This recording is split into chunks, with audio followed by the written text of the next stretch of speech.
hello, I'm Georgie Barrett and welcome to OneWeb's Launch 13.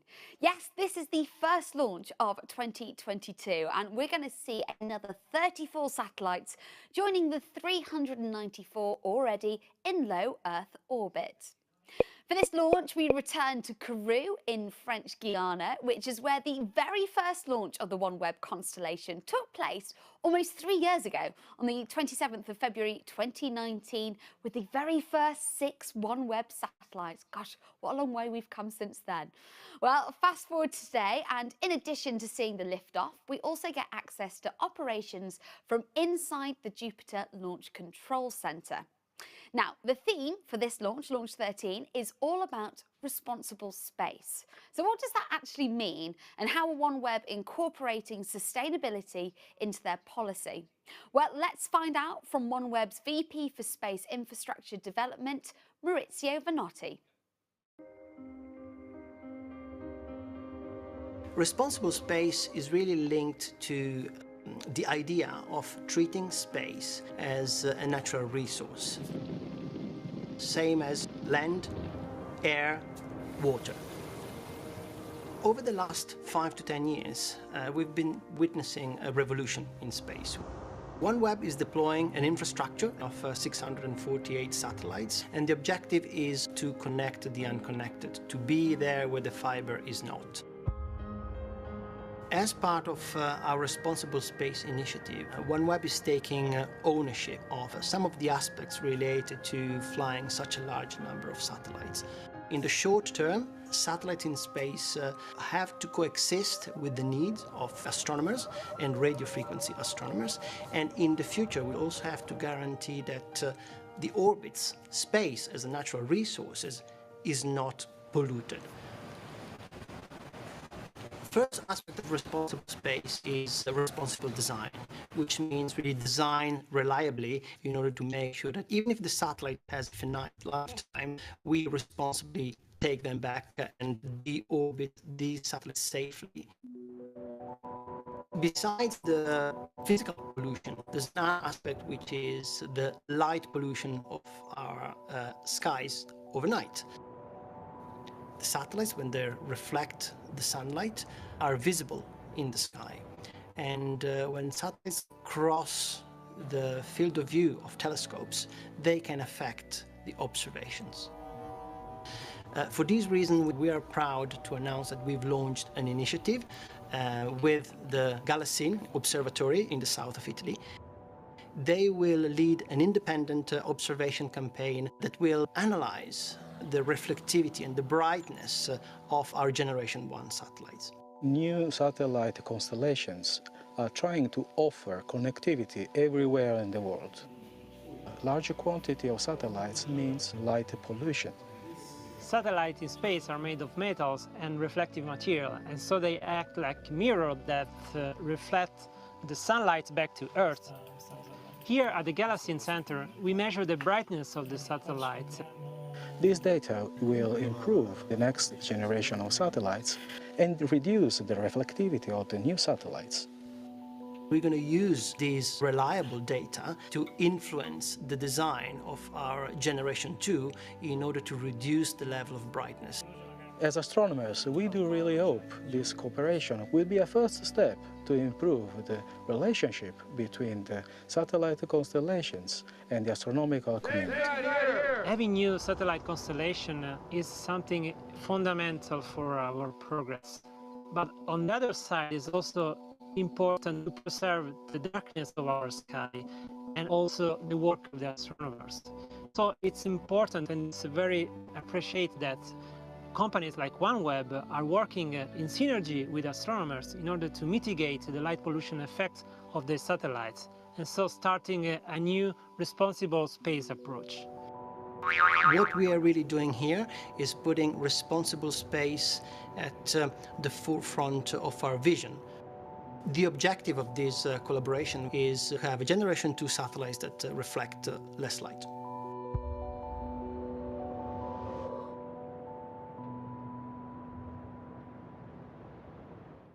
Thank you, Maurizio. Now, as with every launch, OneWeb is supported by the planning and expertise of Arianespace. They provided the Soyuz launch vehicles for every mission so far. And not only that, every moment of the launch itself is controlled and monitored by them. From the Jupiter Launch Control Center in Kourou, French Guiana, and back in Arianespace's headquarters in Évry, France. We're now live with Arianespace's CEO, Stéphane Israel, from the Arianespace's headquarters. Stéphane, hello. How are things going in Kourou? Hello, everybody. Things are going very well from Kourou. We have all our teams there to prepare the launch and the final operations leading to the liftoff, which is now very close, very close. It is very close, and I'm delighted to hear that everything is going well, because I know this is always a crucial time for you guys. This is the 13th launch and the first OneWeb mission for 2022, but there's plenty more to come, isn't there? Yes, so this is the first mission of the year for Arianespace, the first for OneWeb, but we are going to be very busy this year for our dear customer OneWeb, from 2 spaceports, Guiana Space Center as today, but also from Baikonur, Russian Cosmodrome, and we will work a lot for OneWeb. Now, we heard earlier from Maurizio, who was speaking about responsible space, which of course is the theme for this mission. How is Arianespace committing to a more sustainable future when it comes to space? We in Arianespace are very committed to a sustainable space. The more we launch, the more we go to low Earth orbit for constellations such as OneWeb, the more we must be responsible. For that, in Guiana, we have all the ISO certification, which attests that we limit our impact on the link to space activities. And moreover, we are operating under a unique space law, which is a French space law, which is all about protecting space. Well, it's great to hear that you have all those systems in place currently. Can you tell us a little bit more about the mission that's actually taking place today in just a few minutes? Yes, so tonight we are going to orbit 34 more satellites for OneWeb. It will lead the total satellites orbited to 428. These 34 satellites will be separated in 9 different separations during a mission of 3 hours and 33 minutes.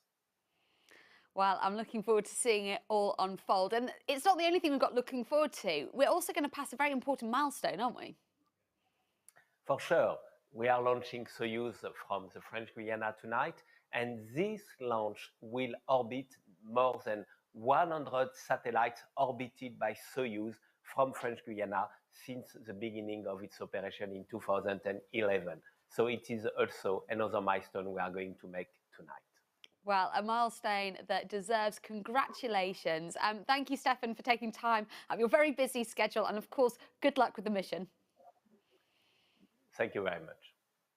Well, we're now going to stay with our launch theme of responsible space, because last week a group of senior representatives from the UK government and space industry met at the Harwell Science and Innovation Campus near Oxford. Top of their agenda was the opportunity to progress space sustainability and bring together a broader coalition of support to highlight the importance of protecting this critical natural resource.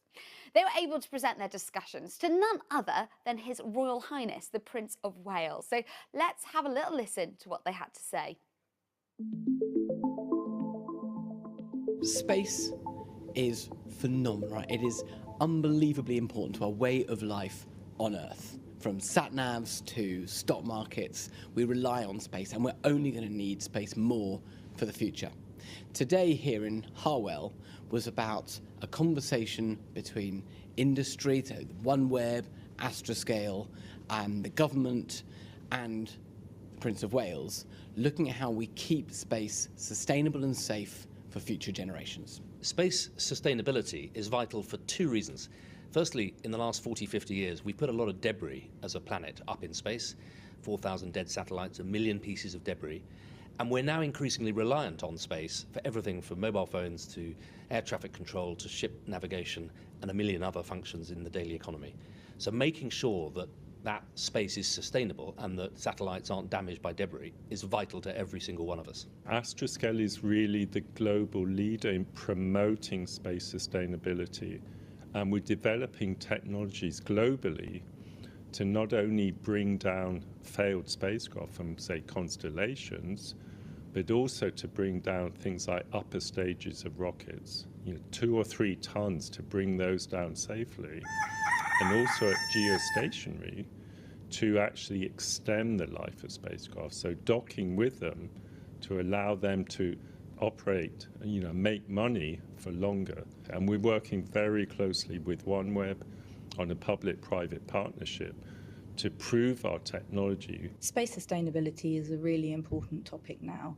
It has been an important topic for many, many years, but it's become critical now because of the pace of launch of spacecraft. We used to launch fewer than 100 satellites a year. Now it's up in over thousands if we follow the plans that are expected. And with that in mind, we must have a way to ensure that spacecraft we're launching now have a guaranteed recovery option on board. So that means we need redundancy in the capability of removing spacecraft from orbits, so those orbits stay clean and reusable for future missions, because so much of what we do on Earth depends on the infrastructure in space. I think for OneWeb, what responsible space means, it means responsible design of satellites. It also means responsible operation. It also means responsible removal of those satellites as we go forward. And I think we are moving ahead of the industry on that. I think we have a leadership role to play, and we should actually continue to lead in this regard. Space sustainability relies on people working together. And although space is this incredible domain in which people naturally want to do the right thing very often, you have to have governments and regulation to make sure the rules of space are clear. Industry needs a voice in these discussions, because without it, we get misunderstood and we get regulation that doesn't work for successful industry. Across the globe, countries are competing with regulation, and so we have to have a voice explaining what's needed and what's required so that we can have the best possible competitive environment.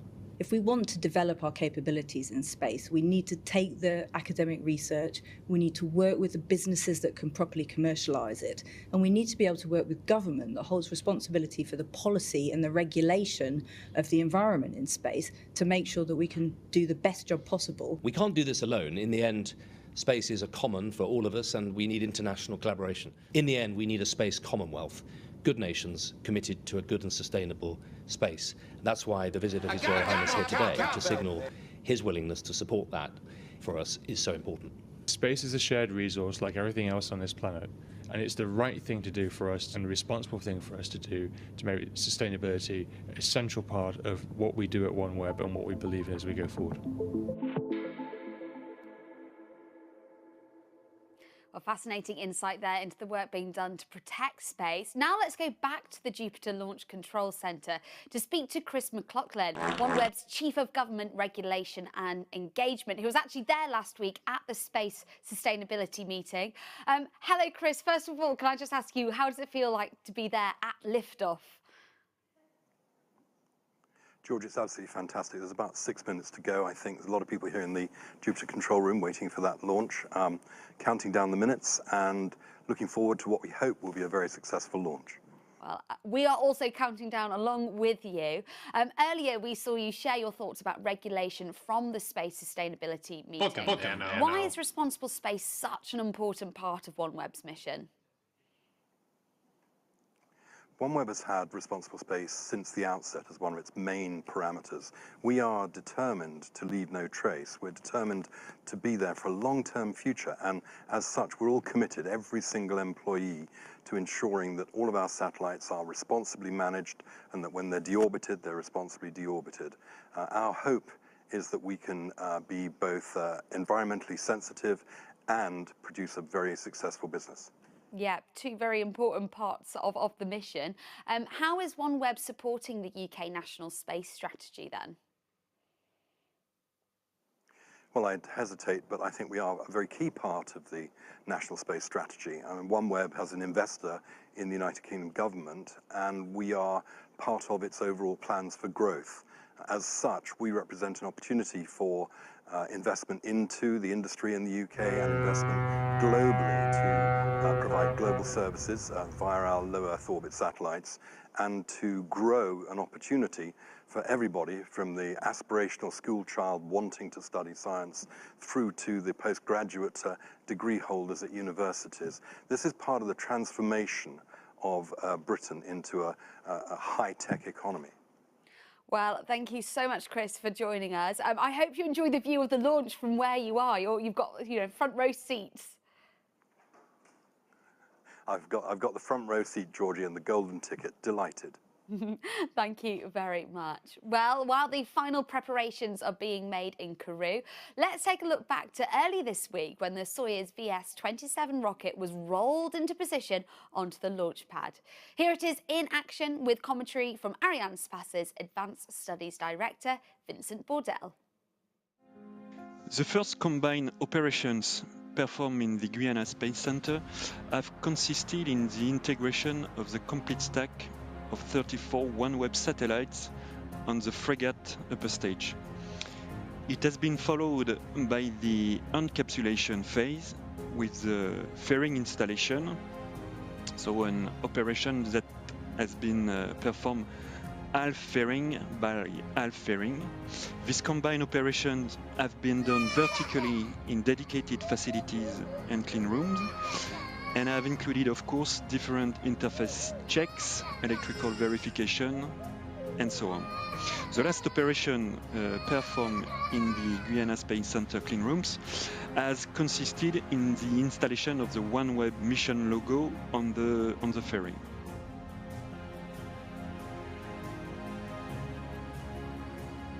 Three days before the launch, the Soyuz 3 stage has been horizontally transferred from the MIC, that is to say the launcher integration building, to the launch pad, as you can see on the video. And once arrived on the launch pad, the Soyuz 3 stage has been vertically tilted, an operation that requires a lot of attention and a very careful managing.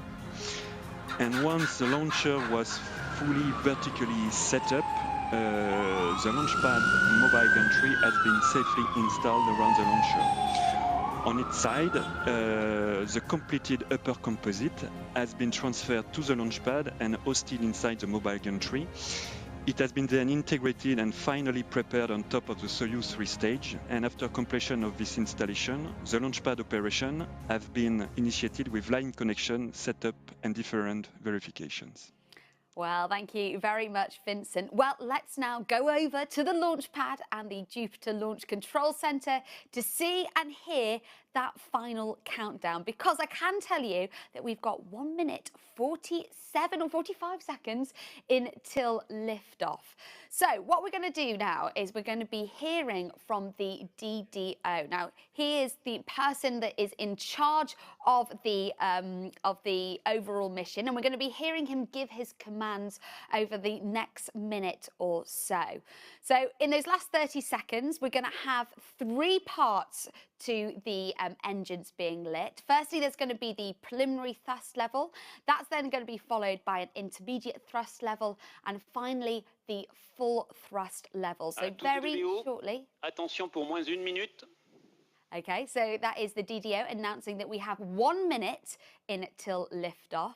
The next thing that he's going to give is an instruction for the upper mask retraction, which we're actually going to see. So that's going to be happening in just a few seconds. And pretty much straight off the bat of that, he's going to begin the launcher ignition sequence, which is the actual start of the engines being ignited. So we should be hearing very shortly his next instruction. And there we go. That Largage du mac AZM. Retracted. À tous de DDO. Attention pour le début de la séquence d'allumage lanceur. Amazing stuff. And he will be then going into that beginning of the launcher ignition sequence. So next thing we're going to hear from him. 20 secondes. Largage du mât VKM. Okay, so that is the onboard instruction for the power to start. You can start to see the smoke billowing out. And we've got the countdown. 7, 6, 5, 4, 3, 2, unité. Décollage VS-27, OneWeb. Yes, and there we have it.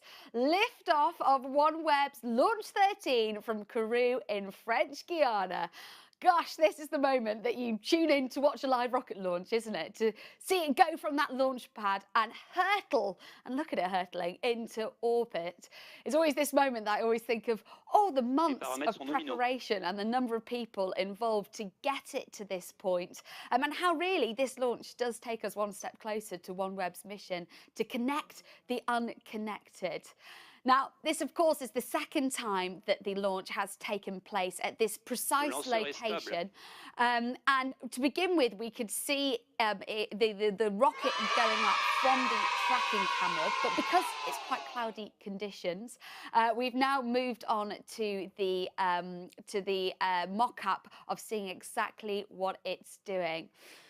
So the animation is going to take us through each stage of the launch. So we're going to receive confirmation, and as we do, we will talk you through what that confirmation means here in the studio. So the first event that we're looking and listening out for is the booster engine jettison, and that's going to happen after the rocket has burnt all their propellant.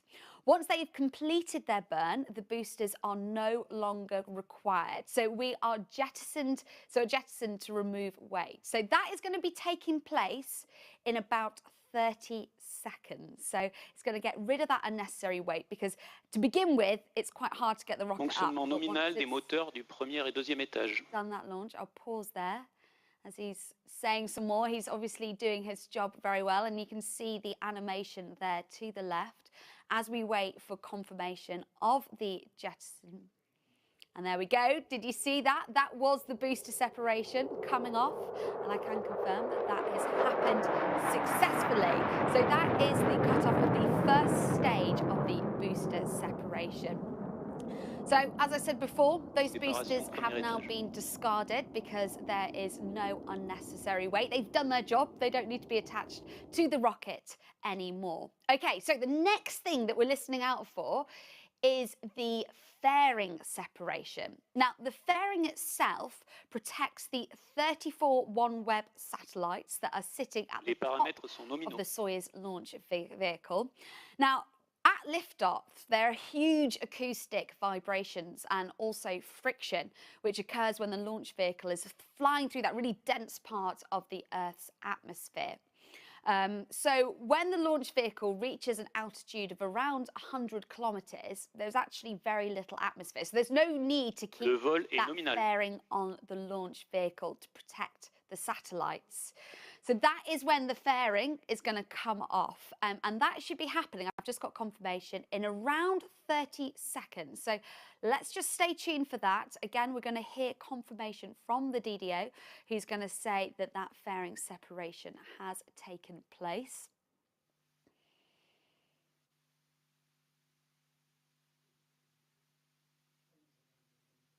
So we've got 10 seconds to fairing separation. And as you can see, we can see what altitude we're at and what distance we're at. And there we go, the animation has confirmed, I'm sure we'll get it in confirmation from the DDO himself very shortly, that the fairing separation has taken place. There we go. There we go. And that's the first time we get to have a glimpse of the satellites themselves. Remember, there's 34 of them that are going to be dropped off into low Earth orbit. Fonctionnement nominal du moteur du deuxième étage. Okay, we're now about to see the second stage separation. Okay, so let me just go through this again. We've already seen the boosters come off because they've done their job of getting the rocket off the ground and into the air around 70 kilometers up. And then we've just had confirmation of the fairing coming off, which was there to protect the satellites as it's going through that really dense part of the Earth's atmosphere. And now we are waiting, I think it's under 30 seconds, on the second stage separation, which is when the second engine is discarded as well, because it has completed this job. So we will wait for that confirmation. There we go. The animation has confirmed that the second separation has been completed. So the mission is going very well so far. Okay, with the launch underway, let's hear from Vincent Bordel once more for a summary of what we've seen so far. Today's mission, Soyuz, starts with the 4 boosters phase for a duration of approximately 2 minutes. After their separation, the second stage of the launch vehicle, that is to say the core stage, took the reign during less than 3 minutes, and the fairing is then jettisoned. Few seconds before separation of the core stage, the third stage is ignited, and at that time the central core is separated. 9 minutes and 24 seconds after liftoff, the third stage is separated from the nose module. The nose module includes the Fregat upper stage, the dispenser, and the 34 OneWeb satellites. The Fregat upper stage mission starts with a first ignition of its main engine in order to reach the intermediate transfer orbit, followed by a long ballistic phase. A second ignition is performed for circularization and injection into the satellite separation orbit. The satellite release sequence will start with first the separation of the 2 satellites integrated on the top conical part of the dispenser, and then successive separations of the 32 satellites integrated on the cylindrical part of the dispenser from the top row to the bottom row, 4 satellites at once. As illustrated on the 3D animation, it means that 9 separation events are necessary for the complete release of the 34 OneWeb satellites. Between each separation event, the sequence is identical, so 19 minutes, which consist in a series of maneuvers. Firstly, tilting of the nose module, then a boost of the Fregat attitude control system with a very small delta V during few seconds, in order to ensure enough distance between the satellites and avoid any collision. Then a new tilting of the nose module to the required orientation for the satellite separation. The separation is ordered by the Fregat upper stage, and it is a smooth separation ensured by relaxation of specific springs. The end of this complex release sequence occurred a little bit more than 3 hours and 30 minutes after liftoff, with the 9th and last satellite separation. Well, thanks again to Vincent there for providing the commentary on what has happened in the mission so far and what we've got to look forward to. So, coming back to our theme of responsible space, every OneWeb satellite is fitted with a grappling fixture. And this innovative feature enables OneWeb to operate its fleet with a sustainable approach. Let's take a look exactly how it all works.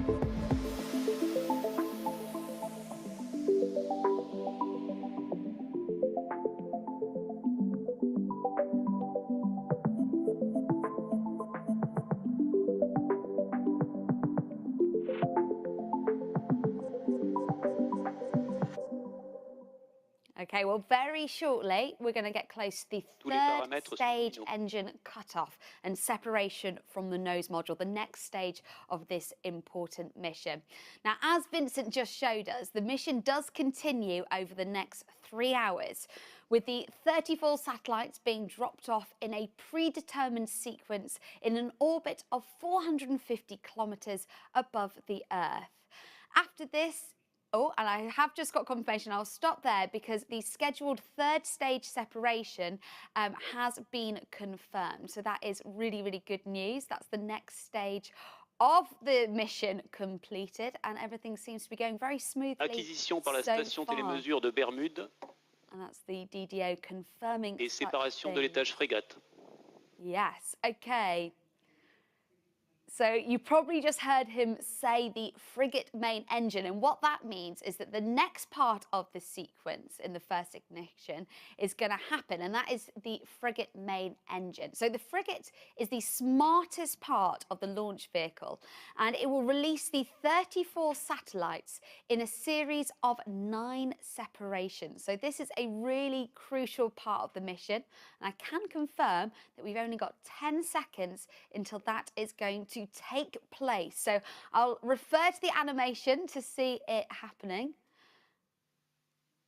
And that's it. So the scheduled first Frigate ignition has taken place successfully, which I'm very delighted about, because that means we're going to be leaving the Launch 13 mission for the time being. Now, of course, there's still many parts left of it, and you can follow the final stages of the rest of the mission across OneWeb social media channels. And of course, you can find out more about OneWeb's responsible space commitment, which of course has been the theme of Launch 13. If you head over to www.responsible.space, you can find out more information there, or join in the conversation on social just using the hashtag #ResponsibleSpace. I want to say a big thank you to Maurizio for telling us about OneWeb's responsible space ethos, to Vincent for his commentary on the mission videos, and to Stefan and Chris at the Jupiter Launch Control Center. I also want to thank the entire team at OneWeb and Arianespace for allowing us to join them live for the launch, and also want to congratulate them on another successful mission. And it won't be long until we can do it all again, so do look out for details of Launch 14. Thank you so much for watching. Goodbye.